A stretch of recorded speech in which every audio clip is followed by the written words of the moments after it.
Genesis chapter 1, verses 26 to 2, verse 3.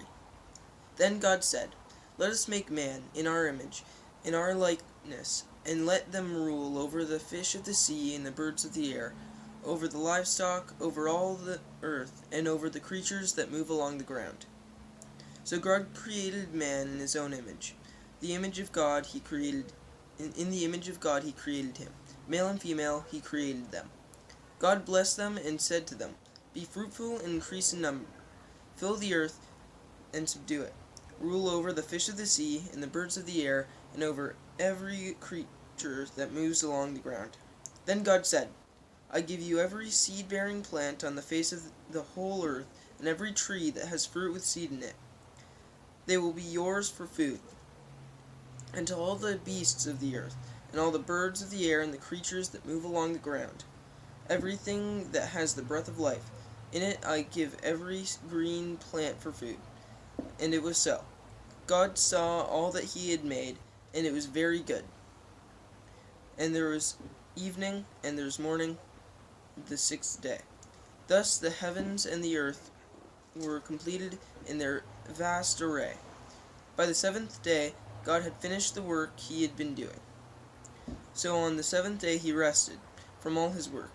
And God blessed the seventh day and made it holy, because on it he rested, and all the work of creating that he had done. Thanks, Josh. For the past 3 weeks, we have been looking at stories of unexpected gifts, of ways in which God has blessed us in ways that we weren't perhaps expecting at the time. And so this week I'd like to tell a story about an unexpected gift. It's a honeymoon story. Now, some of you may know some of these details. Julie and I were married when we were 22.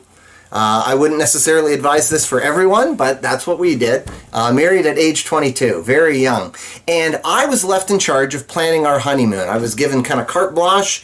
I could sort of plan whatever we wanted for honeymoon. So, of course, I did what every 22-year-old person of my age at the time would be interested in doing. We rented a houseboat.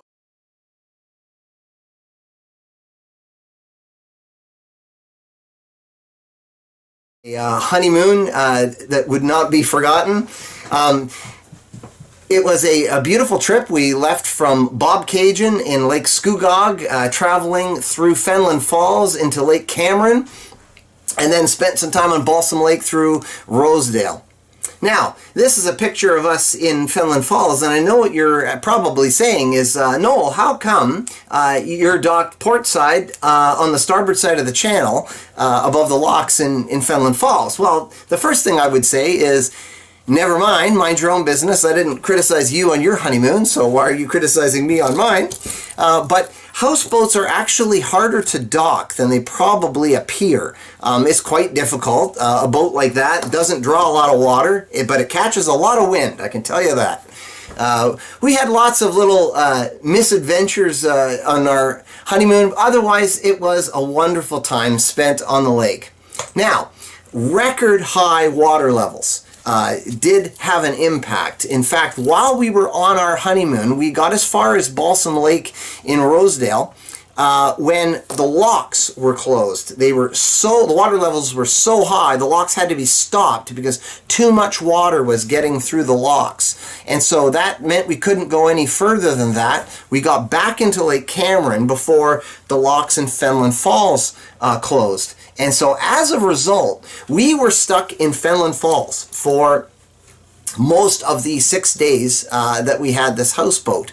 And at first, that was tremendously frustrating for me. I had plans about traveling through the Trent Severn Waterway, getting through a various number of docks, seeing lots of towns and villages, but instead we were stopped. And we were held up in Lake Cameron. We couldn't go any further. We couldn't go back to where we started, and spent the week there.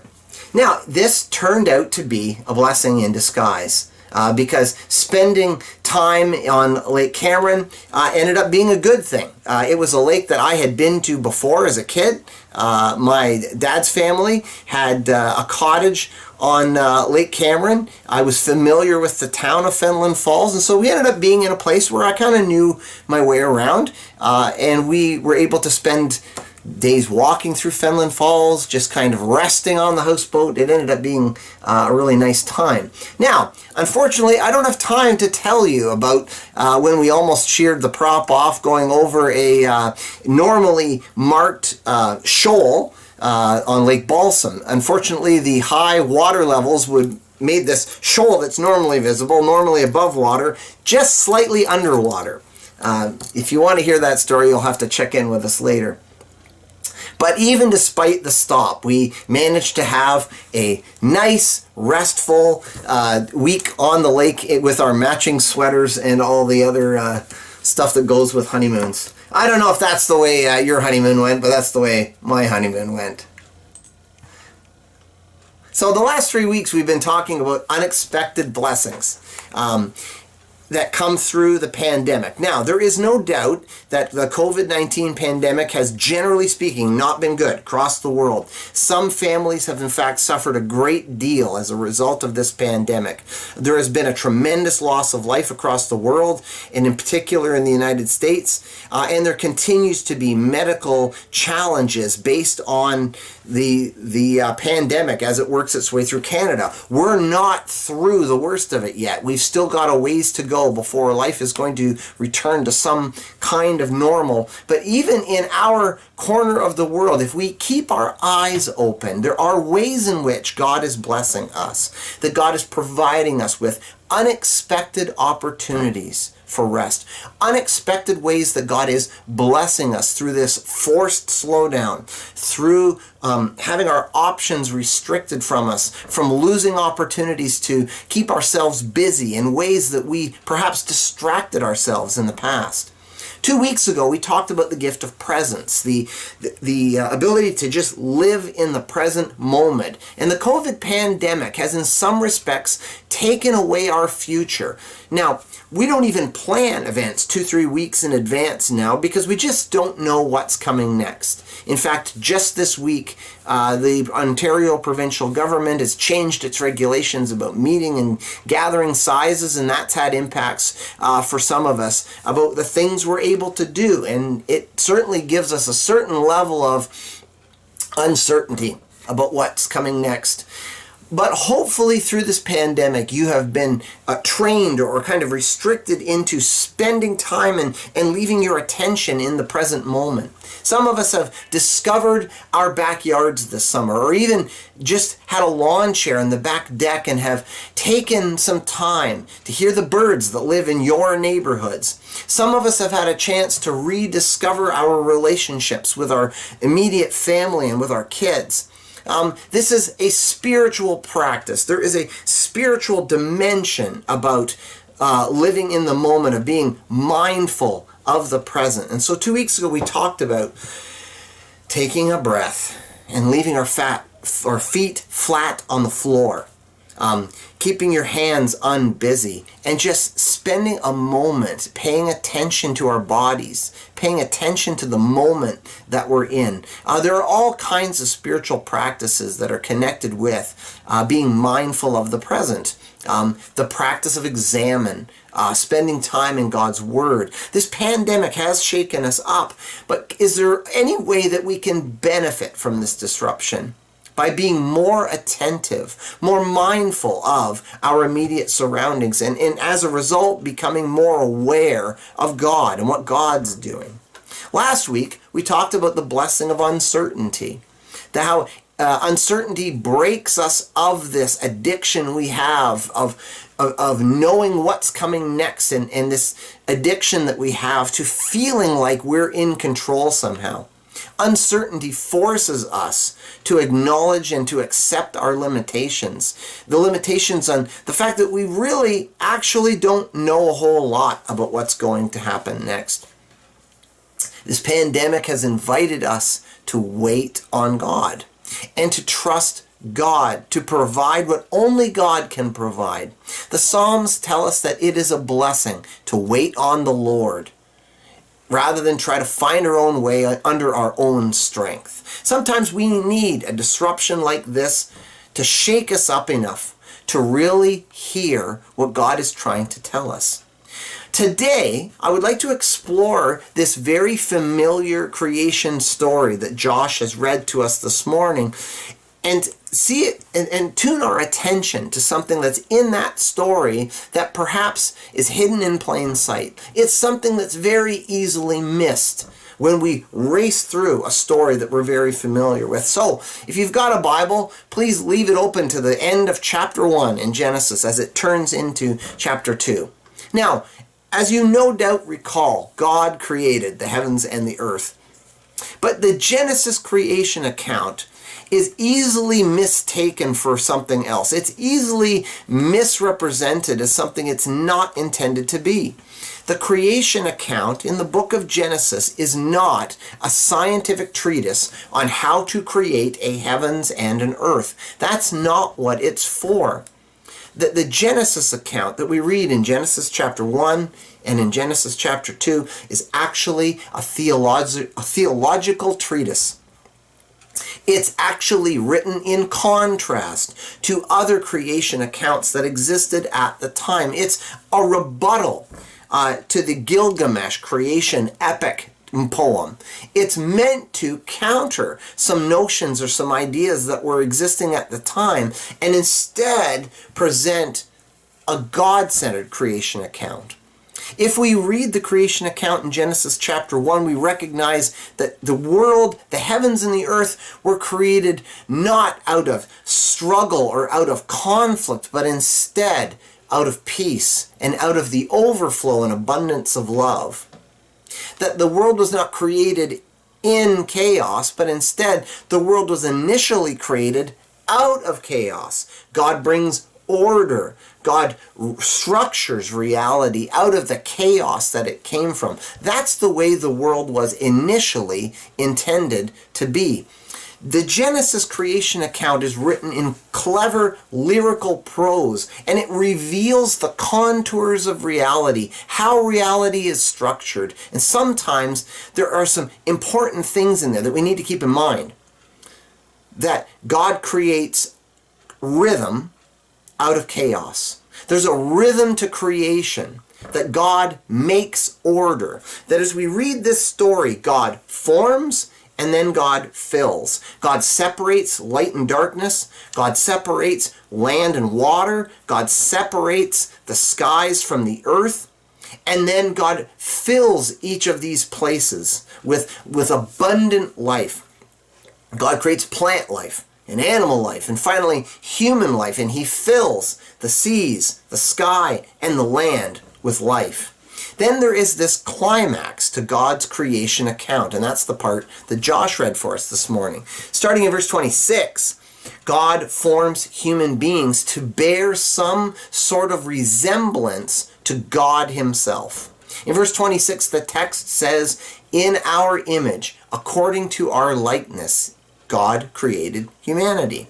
Now, there's much debate about what this could mean, but my take on it is, in light of the context that we're talking about, God creates, God forms, God fills, and then God creates humans in the same image, in the same creative image, with the capacity to dream and to speculate and to imagine. Humans create in a similar way to the way God creates. Now, God creates out of nothing. God makes. And then God sets us up as his representatives on earth to take the raw materials that God has provided and to continue this creative aspect, that we are made to be co-creators, that we also create culture and we create language and we create literature and we create stories and we create structures and buildings and things, that we are made to be creators, that we create together out of what God has already created. We speculate about possibilities and then we bring them to life. The text also says that we have authority derived from God, that God has left humans in charge of creation, that we are to be God's viceroy or God's representative here on earth in creating and in cultivating.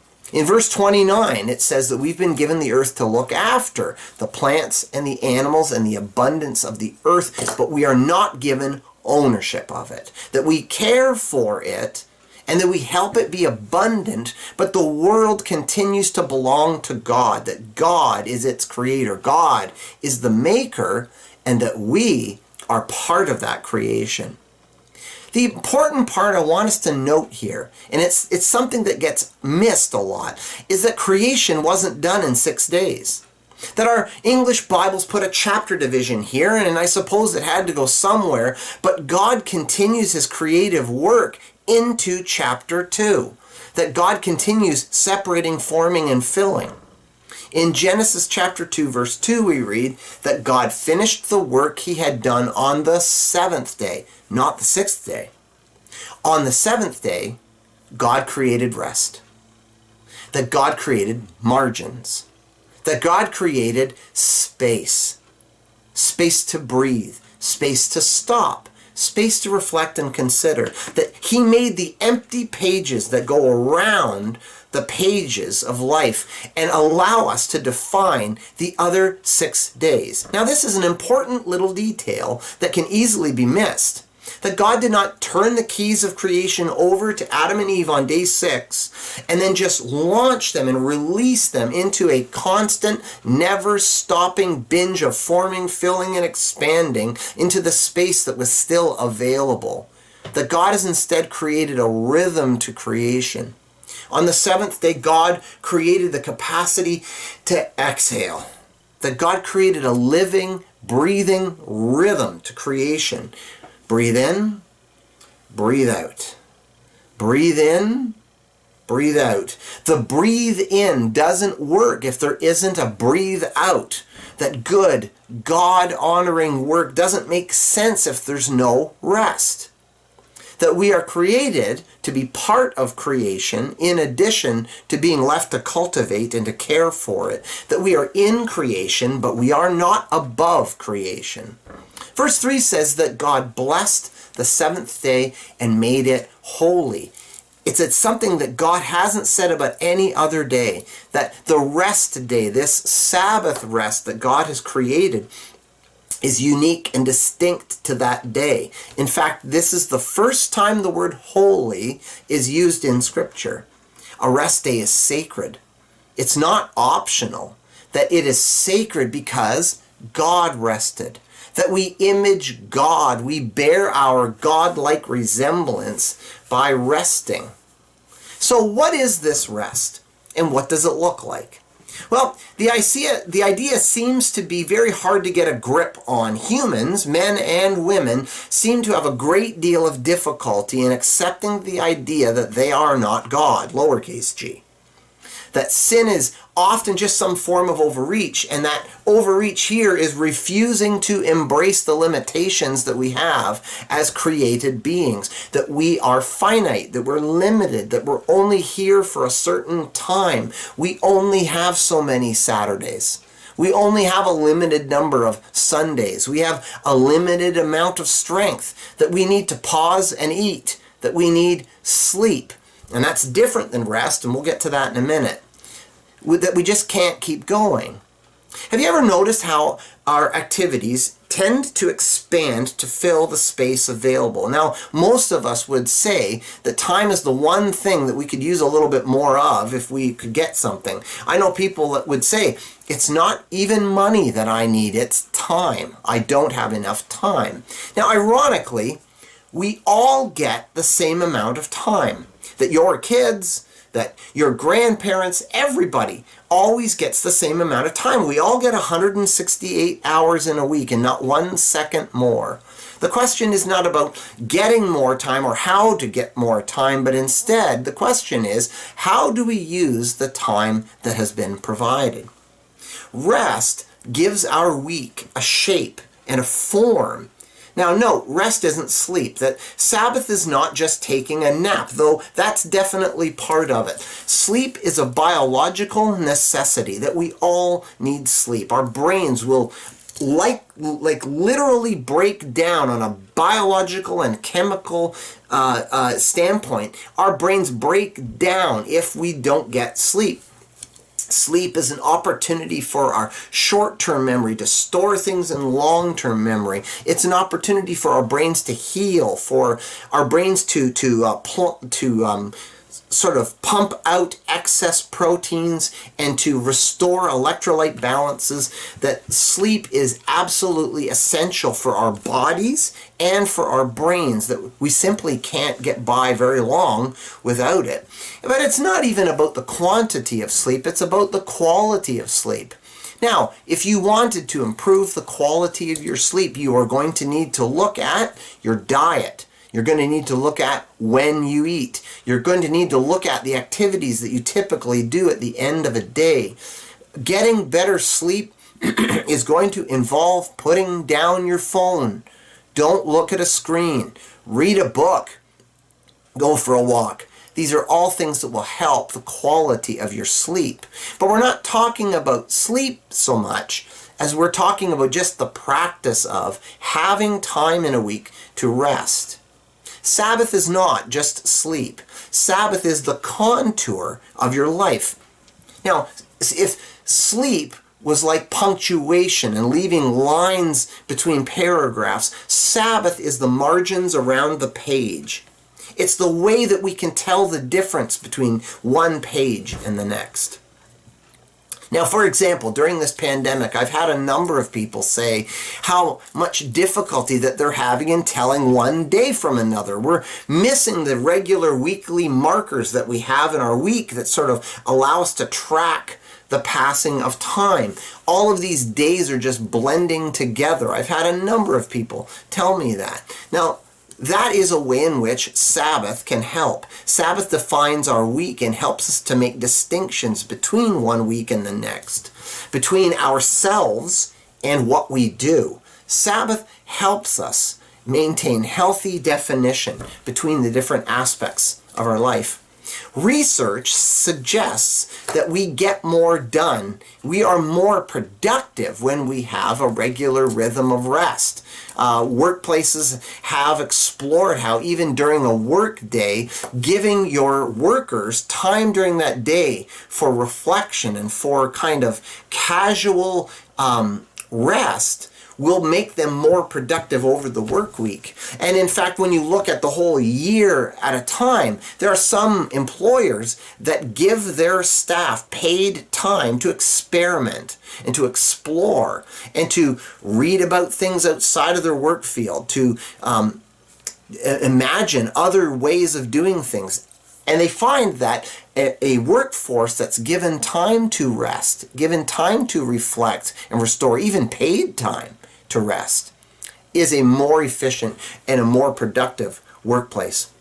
Rabbi Abraham Herschel writes in a book about Sabbath that in the same way that a temple marks space that's holy, Sabbath marks time that's holy. Worship is important for spiritual formation.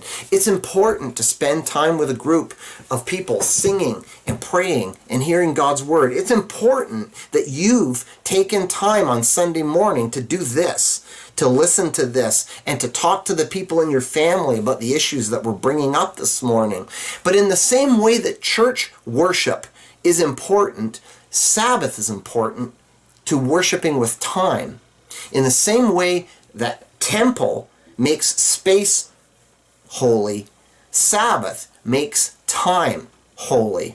After the exile, Jewish scholars would read Torah and they defined 39 different activities that classify or qualify as work. These are things that can't be done on Sabbath. And then they created a host of rules about things that are then the same as work, or what things you could do and what things you couldn't do, what things were allowed as part of Shabbat, Sabbath, and what parts or what things weren't allowed as part of Sabbath. Now, this begins to miss the point. You can go so far down that rabbit hole that you'll actually miss the point here.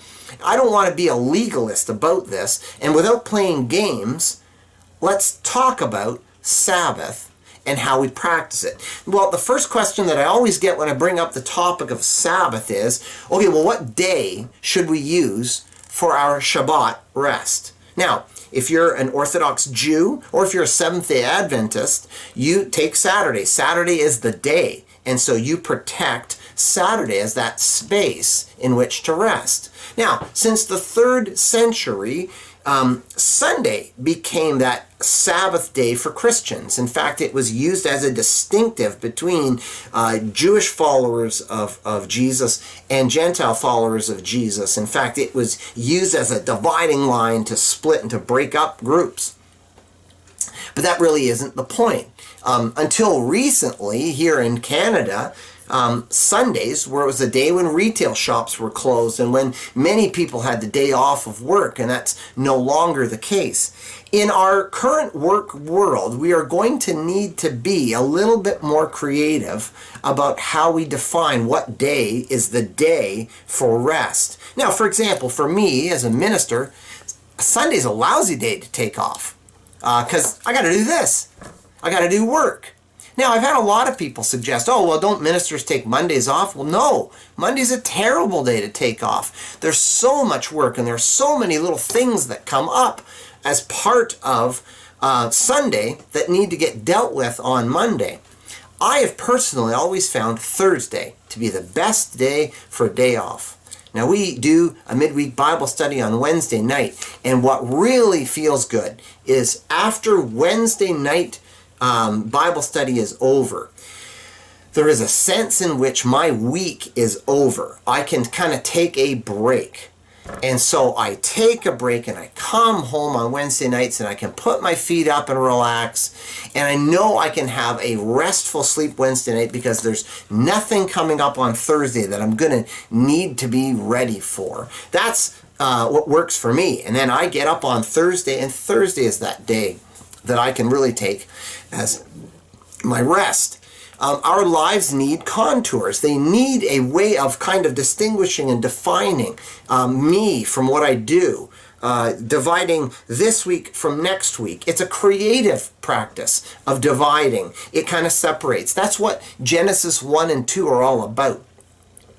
The point is, you aren't invincible. You aren't irreplaceable, no matter what you think. That you are not what you do. That you are valuable just the way you are. And so Sabbath as a practice is a way with my body to say, I am not irreplaceable, that I am not what I do, that I am distinct from my work, that my work is a thing, but I am a created being, created in the image of God. Sabbath is a choice. Now, the day that you do Sabbath doesn't matter. It doesn't matter. It's not a legalistic requirement that it has to be Saturday or that it has to be Sunday. The point is that you're making a choice to make Sabbath happen. Now, it matters that your life has shape. We tend to fill our schedule with events in every available spot, and the problem is when we consider rest as space that can be filled. Because if we allow it to be filled, it will be, right? But what if doing nothing is something?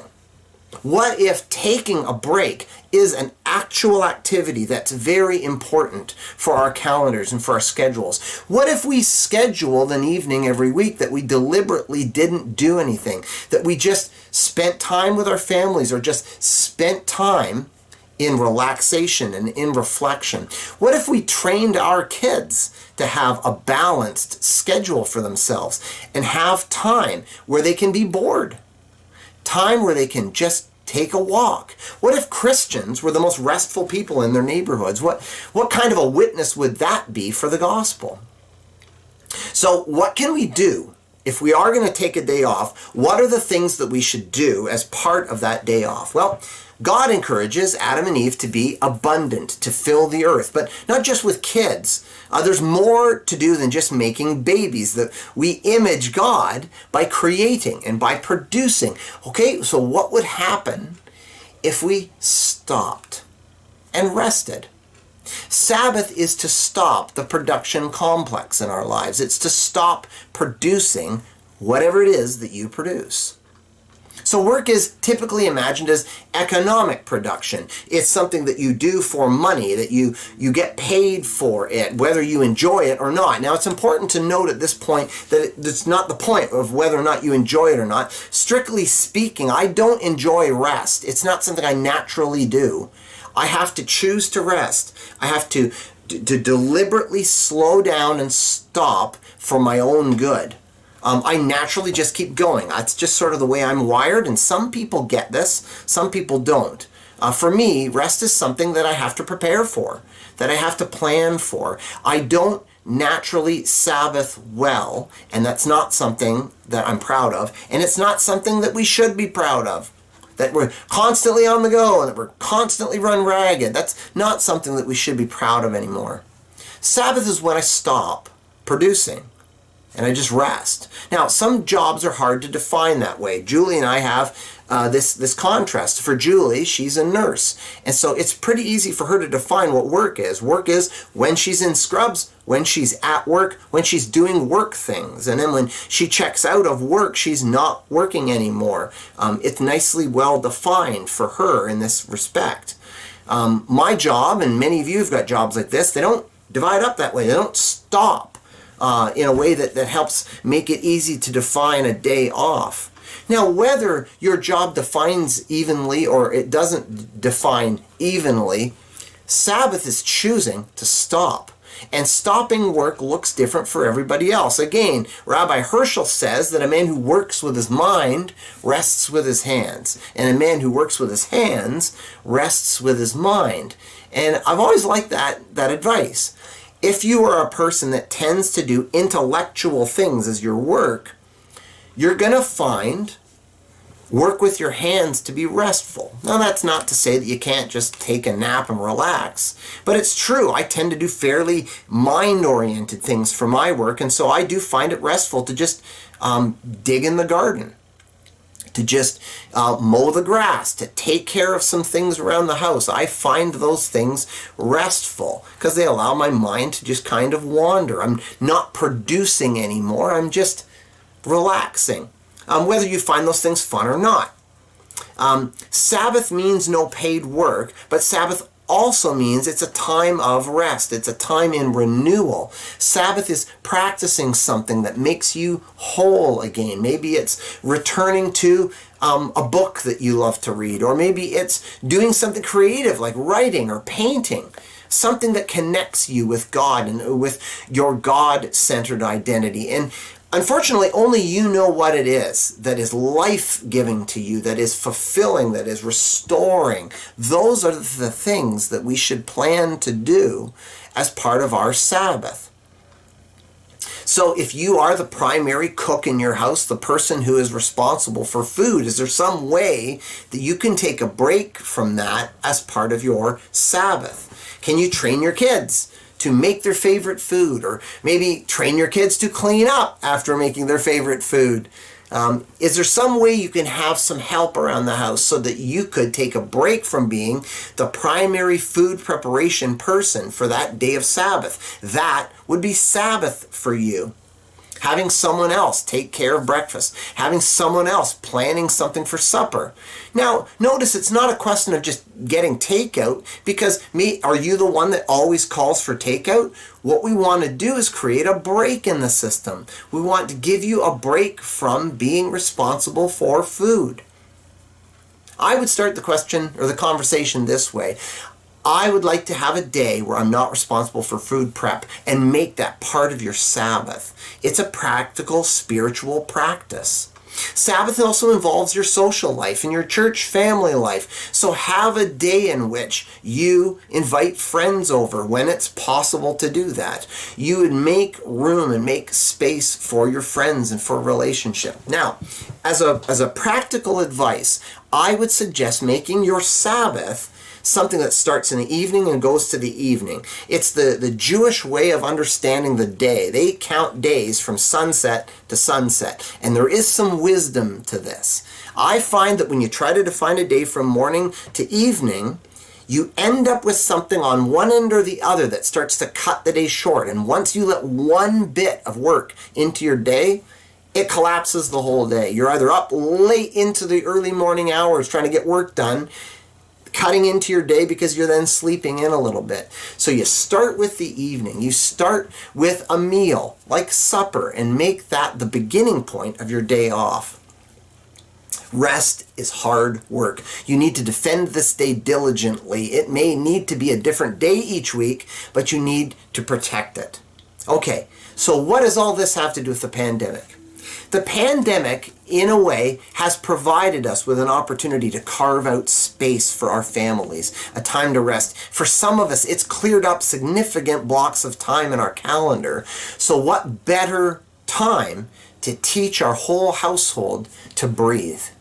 To teach them to breathe out once a week, to have an evening that's not full of activities, to have a day where you're not just going, producing. Have a day where you're taking a break from those things, a break from work, a break from all those other activities. Find a way to celebrate that together as a family. Can we have a day when there aren't achievements being made? Can we create and maintain healthy boundaries for our family? Can we bless our kids by introducing them and training them in having a more restful life? They will be ultimately more productive for it. Now, one last thing. Cell phones. Cell phones ruin Sabbath. You are more productive without your phone. I'd like you to do an experiment this week, if you will. While you're at work, at your job, take your cell phone and put it somewhere in your bag or in your coat, somewhere away, and just for a few hours, see how much more productive you are. I guarantee you'll discover it. I guarantee you'll discover you go to your phone for a little distraction fix a lot more frequently than you probably realize. So when you do Sabbath, you need to get this phone out of the equation. The phone is a portal back into that producing, working life. And even just having it in your hand will let work leak in, and it will ruin everything. So when you Sabbath, put the phone away. You don't need to tell us on social media that you're going to be unavailable for the day. We're going to be okay. You just do Sabbath. We'll be fine. Put it away. If you absolutely have to check to see if a message has come in, have one of your kids check your phone for you. That Scripture describes rest as salvation. It uses really strong language. The Hebrew writer makes an interesting connection when he describes taking Jesus as Savior. We enter into God's Sabbath rest. The pandemic has provided us with a disruption that could be turned into a blessing if we take this invitation to rest. Maybe you can talk with your family about some restful practices that you can start doing. Maybe it's a plan to eat a meal at the table together. Maybe it's a plan to not schedule things on one day a week. But today, when worship's done, just circle the wagons for a moment and talk amongst yourselves. Or if you're on your own, maybe give a friend a call and just talk to them about how can I introduce some restful spiritual practices into my life. What time in your schedule is unavailable for other things? At what time in your schedule is marked as sacred? What temple of time have you constructed for your family that would help you find ways to relax, to worship, and to gather and to receive this gift of rest? I'd invite you to pray about this and talk about this as a family this week. If you're on your own, talk to some friends about this, about what time you could set aside and make holy.